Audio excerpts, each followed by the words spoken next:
জয় নিতাই, জয় গৌর। বাড়িতে আপনারা সকলেই গোপালের সেবা করেন, পুজো করেন, একাদশী ব্রত করেন, গোপালকে শয়ন দেন, 3 টাইম খাওয়ান, 4 টাইম খাওয়ান। আপনারা জানেন কি, গোপালকে যখন আপনার মন্দিরে শয়ন করান, কি মন্ত্র বলে, বাৎসল্য প্রেমে কি মন্ত্র বলে তাকে শয়ন করাতে হবে?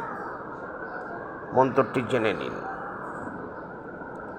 সুপ্ত সুপ্ত জগন্নাথং বিশ্রামং কুরু কেশব আসন সুখসজ্জায়াং শয়নং শুভ মন্দিরে।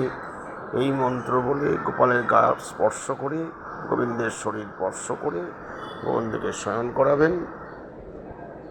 আমার এই ভিডিওটি লাইক করুন, শেয়ার করুন, যাতে আবার পরবর্তী ভিডিও পেতে আপনাকে সাহায্য করে।